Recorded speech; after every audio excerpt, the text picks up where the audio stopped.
Welcome back to Frogboy X1 Gaming. I'm Andrew, and today we're going to talk about the benefits of getting into sim racing versus playing with the traditional controller. We're going to go over some stuff. This is going to be a little bit longer of a video. We're going to talk about racing setups. We're going to talk about some of the lessons that I've learned in over the last 4 years getting into sim racing and stuff like that. So it's going to be about a half hour video. I might ramble a little bit through this, but I want to try to get you some good information, and I want you to understand that, like, yes, man, this is kind of life changing. So we're gonna play some Assetto Corsa Competizione. We are on the Xbox Series X, of course, playing around with this. I would make this video with the PC version, but a lot of the community is probably going to be geared more towards the Xbox. So I feel like that's a good place. I feel like that's a good place. Let's go ahead and get into this. So I am in the McLaren. I freaking love this car. This is the car that I've been using since I got the game. I try to stick to one car so that I can really learn that car and learn how it feels. Like, you are free to jump around to as many cars as you want, but I do highly recommend that while you're learning to use a setup and all of that, you pretty much want to stick to something and kind of just learn how the wheel feels and reacts and all of that stuff. So, is it worth the price to get into sim racing? Well, ancient aliens would say a resounding yes. I'm just joking. Yeah, definitely a resounding yes. And now I'm going to tell you why, and we're going to find out if this is right for you. Uh, but we're going to start that with a little story. Okay, my my uh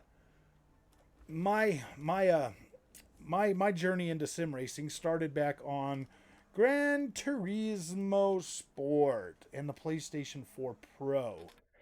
I had gotten this wild hair to just go out and freaking get a sim racing rig.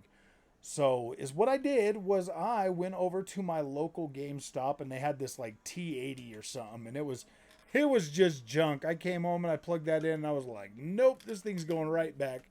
So I took that back, and then I went over to Best Buy, and Best Buy had the T150. So essentially, not Thrustmaster's cheapest wheel, but one that is definitely like very cost effective, like 150 bucks.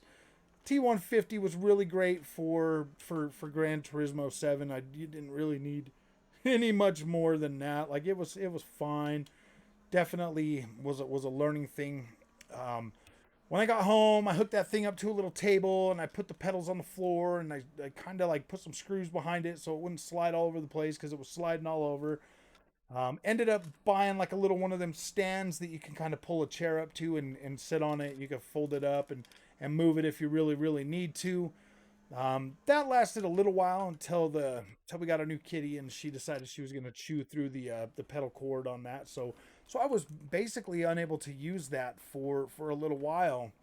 And then what was it? WRC 8 came out, so I ended up picking that up, and then I went over and I got a new setup um, from Best Buy for the Xbox, because that's the only one they had on the shelf. So I just went and I got the TMX. So essentially the T150, but the Xbox version. Now I played with that thing for probably a good year before I decided. I was like, yeah, okay, it's time to upgrade. It's really hard to play rally games. Rally games is probably my favorite discipline when it comes to racing. So I never felt like I had enough control on the T150 for some reason, or the TMX, that I couldn't do it. I didn't feel right. I didn't feel comfortable. But then, I ended up buying the TMX. The TMX, or the TX, which was, like 350 bucks for that one. And then I bought like a new rim. I bought, a new pedal set, because I wanted to sell the other ones to my son-in-law. So I sold those two to him in that stand. I ended up buying this play seat that I'm using now.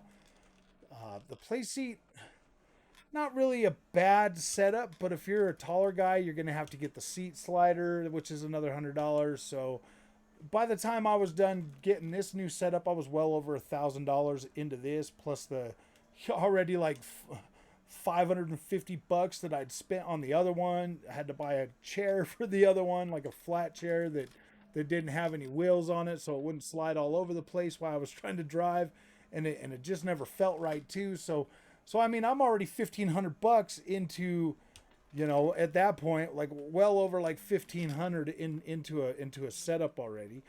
But see, with the play seat, this thing is kind of weird, man, because I think I feel like it's made for kids. The seat's not wide enough. The for like a bigger guy to sit down in, the seat's not wide enough. It's the pedals were way too cramped. You got to have this metal bar thing in between your legs while you're using it and stuff like that, and that just kind of complicates the things. So it with the steering wheel, with the way I needed it set, it would literally rock every time I would go to turn and stuff, and then it would kind of fall out of the hole because of where I had to have it sit in here. So I had to go and get some metal screws and put a couple screws in that to tack it on so it doesn't move. So now I can't slide the post up and down. Can't let the kids drive it because I can't move that because I had to lock it down. So basically, is what we're doing on the channels. We're gonna upgrade. We're gonna go with next level racing. We're gonna get the FGT cockpit, and we're gonna rock that for a while. Now that cockpit's, I believe, like $500 or something. Comes with a bunch of stuff, and it seems pretty good. Don't worry, I'll be doing like a whole unboxing, and I'll explain to you what's going on. And when it arrives, we'll talk about like all the details and everything that are going to be going into that, because going to be rocking next level racing pretty much exclusively on the channel going forward. So we'll talk about that, but we're also going to talk about why next level racing, and why we went with a I'm gonna say the FGT is pretty much your mid range, and I would say that is more for the people that are 100% serious, that you're serious about getting into sim racing, and you're gonna stick with it, and you're gonna learn, and you're gonna have fun with it. Anybody else that just wants a quick wheel or something, like getting the wheel set up, now that there is going to be a little bit more difficult, because I have no intentions on really upgrading my TX anytime soon, because this thing is just fine for me. Like, it's more than capable of doing what I need it to do. So as time goes on, we will start exploring stuff like direct drive, stuff like that. We might do that, but I don't want to turn this into another sim racing FOMO channel. I don't want to do that, man. I don't want to do that to you. I don't want you to sit here and be chasing all of this gear and all of this stuff. I want, when my setup is complete, my setup will be complete. And that's pretty much where we're going to go with that. Like, I don't want to turn this into a FOMO channel, but I do want to help you get into a setup that's going to fit and going to work for you long term, because this stuff can get extremely expensive too, just like the PC and all of that stuff. I want to get you into, a setup that's actually going to be sufficient for you and your needs. So that's why I might look into a direct drive wheel. Everybody says, "Oh my gosh, they're better," and like, I know from experience now that going from the T150 and the TMX to the TX, that yes, spending a little bit more money will definitely enhance the experience that you're having. It will. It definitely will make things a little bit better, but how much better is the question? How much better? Like, the TX feels just fine for me when it comes to rally racing um and GT racing, all of that stuff. Like, it feels good. The force feedback is sufficient. The way the wheel feels, the rumble, everything feels fine. Like, every one of these turns I'm making, I can feel, and it feels fine. Like, I'm pretty much okay with that. I mean, the only way I'm covering I mean, let me be honest with you. The only way I'm gonna switch and go direct drive is if one of the companies send me one. If one of the companies send me a direct drive wheel, then we'll look at it, and we'll cover it on the channel. And maybe that will be the thing that changes, because I'm not on the market to go out there and buy another wheel, especially when I've already got so much invested in this one. That's not what I want this channel to do, and not what I want it to be. What we want it to do is get the job done and be. When you buy something like this, you want it to feel like a good investment. And then, like later down the road, guys, later down the road, once you get good and you've gotten your money's worth out of that setup, then you can decide, like, you'll know like, hey, yeah, this is the next step. This is what I want to do. My what I'm trying to do is help you get into it with a setup that's not going to waste your time and waste your money, that's going to help you be able to 100% enjoy this and get the best out of it that you can, on a budget to where it's like, okay, if you decide you want to upgrade more later, that's fine. That's fine. But I mean, there's enough channels out there that cover all that stuff, and they're always just showing you new stuff and doing that. Like, I don't want this to be a FOMO channel, but I don't.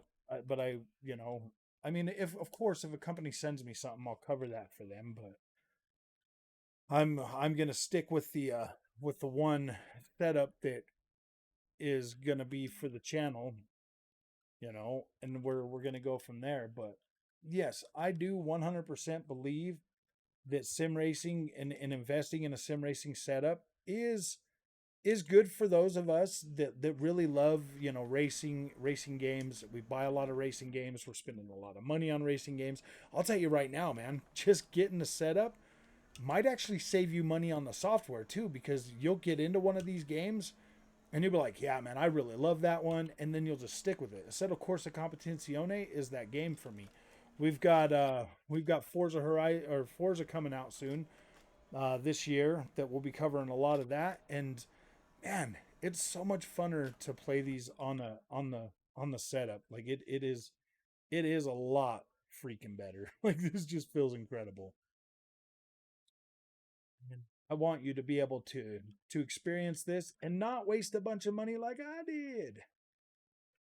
Like, I'm very excited about this year and being able to finally start covering this stuff, because I'm making changes to the channel, man. We are going to do what I love as well as cover the other stuff, but I'm gonna kind of move away from just like trying to cover everything, like all the nonsense and stuff. There's plenty of channels out there covering all the nonsense. They all cover the same thing. I don't want to be a channel like that. I want to be able to make content on the stuff that I care about, that I can be um actually like into, man. Like, I want to be into it and not just, covering it because I feel like I got to cover it, like, yeah, I mean, I buy all these games because I want to try them and stuff, but at the same time, if I'm doing more sim racing content and making more videos like this, then I'll have less time to be bored to the point where I'm like, yeah, that one looks good enough, I might as well try it. So not only is that going to save me money by helping you find some find a new hobby and a way to like really invest your time in something that actually matters when it comes to video games. Because think about it, man, all of us older gamers, we're sitting out there, we got the money to buy this stuff, but we're wasting it on freaking senseless games that clearly don't matter, when we can just buy this stuff and like really, really like actually get better at something. I'll tell you right now, man, my sim racing craft has grown considerably, a lot. Now, I mean, I might seem like I'm a little sloppy right now because haven't really been behind the wheel in a while, but man, as you as you get into it and you get into the groove and you just start moving around the track and having fun and paying attention, like, it's so rewarding on this. And I just want to help you find the best way to like really get into it and not waste a whole bunch of money. And then I'll be making videos. My DMs on Twitter are always open if you've got questions. If you buy something, you can hit me up in the comments. I go live really regularly. If you've got sim racing questions and you want to ask me, jump in and ask the question. I read all of it as we're live streaming. I sit there and talk and I conversate with everybody. So yeah, like we will help you find the best stuff without, because I mean, like a lot of the other guys, they're not bad. They got good information. They do, but sometimes it's like a little bit hard to follow along with them, man. Like it really is, because they're always like doing their thing, and like I'm never gonna tell you to super chat me just to talk or to give you information or anything. I'm never gonna do that to you. I'm never gonna freaking put that above, put that over your head to try to get information from me. Like that just sucks, man. I want to help you the best way I can from the knowledge that I've gained and learned myself to help you get into this, because I freaking love this. This is the best experience that I've ever had in video games, and I want to share that with as many people as I can, because we really do need more people out there in sim racing like we do, man. Like this right here, something that like some people will like buy a whole bunch of cars and like their hobbies and stuff. Like you could definitely take this to some freaking really high levels, man. Like you can definitely do that, but man, I kind of want this. Like I said, like I keep saying, I just want this channel to stay kind of grounded when it comes to things, because I want to help the entry people, the people that are interested in getting into it and like starting out, as opposed to the people that have been doing this for a long time. Because man, I'm so far behind when it comes to sim racing. I've only started 4 years ago, but I could definitely help the beginner class. Like I've got 4 years experience now. I can definitely help when it comes to like the entry level part, man. Like doing freaking time trials and stuff. I can definitely help you figure out how to do that.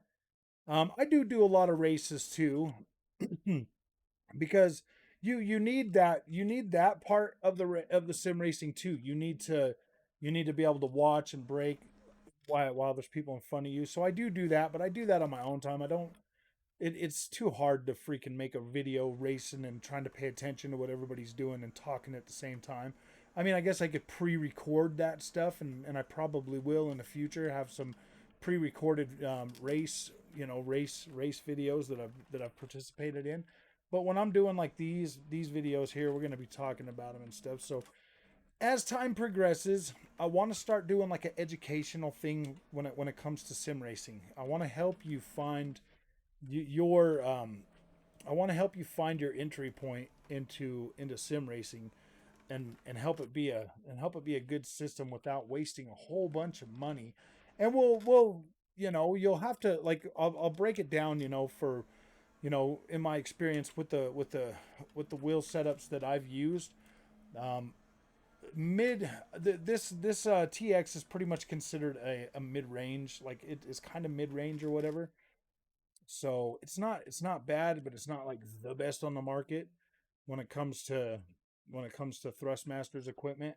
I don't know if I'm going to talk about anybody else's stuff because I don't have it, and I'm not going to say the Thrustmasters is better than Fanatec or any of that kind of stuff, because I think they all are good, and there's just too many fanboys out there that are too fanboy about their stuff, that like I can only recommend the stuff that I use, man, and I like it. I like Thrustmaster's equipment, like I do. I do not have a problem with it. Thrustmaster has done me good, man. Like I don't feel bad about Thrustmaster. I don't feel negative about it. I don't feel like it's a waste of money. I feel like it's 100% giving me the experience that I feel like I've paid for. Like I paid $350 for this, and it feels good. It works. It gets the job done, and I can feel pretty dang good force feedback and stuff. I know. There's always a better option. There's always something better, but it's like, dude, who cares, man? It just depends. Like, if you're gonna make this a thing where you're like sim racing and making money and stuff, yeah, dude, buy some top end gear. Don't be buying like start buying the enthusiast level stuff, man. But if you're just wanting to play games and have fun, yeah, man, this is gonna get the job done. So, like I said, this is a Thrustmaster TX. I am using the Playseat Evolution right now, which I believe is probably made for kids. Like that's what it feels like. I had to buy a cushion and put it on there. I've had to tight. I had to put screws in the freaking shaft so that my steering wheel's not bouncing all over the place. The pedal platform is not exactly 100% stable. It feels kind of rickety to a certain extent when you're driving if you're really heavy footed. So this has got the post in the middle that the steering wheel sits on, and your legs kind of wrap around that. And yeah, like I don't like the way it feels. It's not that very comfortable. I can't really sit in this thing for long periods of time. Um, I want to be able to have my legs a little bit more, spread apart, stuff like that, so that I can get more comfortable with it. Uh, so yeah, like I can't recommend the play seat because it's not. Well, first of all, because the other one's about the same price, and it has a bar that goes over your legs. So that there's like one thing that's kind of important to me in this. So yeah, I'm feeling like I don't know if I can recommend the play seat, but just out of like it not being comfortable for me to sit down long term. But we will be getting deep into the to the next level racing thing when that arrives. So uh, that's pretty much all for this video, all that I can really think of. And just kind of giving you a heads up, like if I think, like in conclusion, if I think getting into sim racing is worth the price of admission, heck yeah, I 100% do. I 100% do. I wouldn't change it for the world, if anything. Um, but how much of an investment is like the thing that like we got to figure out. It's like how much should we invest to play our steering wheel, play with the steering wheel and stuff. So, all right, man. If you guys like this content, thank you for watching. I really appreciate it. That last lap was a little bit rough. I was planning on doing 10, but like I said, man, sitting in this thing for very long periods of time can like starts to make my legs kind of cramp a little bit, and they are because I'd already like recorded a whole nother video, and I've been sitting here for a little while. So yeah, man, there's only so much I can take of this.